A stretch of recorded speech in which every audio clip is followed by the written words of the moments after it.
David Lee Cauco walang binatbat kay Coco Martin. Agad na umani ng samit-saring komento mula sa mga manonood ang ibinahaging trailer ng TV adaptation ng pelikulang Maging Sino Ka Man na pinagbibidahan noon nina Sharon Cuneta at Robin Padilla. Marami ang pumuri sa pag-arte ni Barbie Forteza dahil kuhang-kuha umano ng aktres ang mata-matang aktingan na tila nakuha niya mula kay Nora Honor. Subalit, taliwas naman rito ang naging komento ng mga netizens sa ka-love team ni Barbie Forteza na si David Lee Cauco. Ayon sa ilang mga bashers, lalong naging trying hard itong si David Lee Cauco at wala umano itong binatbat sa galing sa pag-arte ni Coco Martin.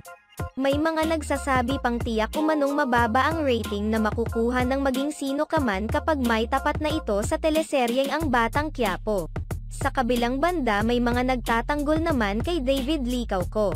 Ayon sa mga fans ng aktor, nakakabilib ito lalo na't ang ilang mga stunts sa nasabing teleserye ay si David mismo ang gumawa. Sa ngayon ay inaabangan ng mga fans ng Barda ang opisyal na pagsisimula ng Maging Sino Ka Man at doon na lamang umano husgahan kung magaling ba si David Lee Cauco o hindi.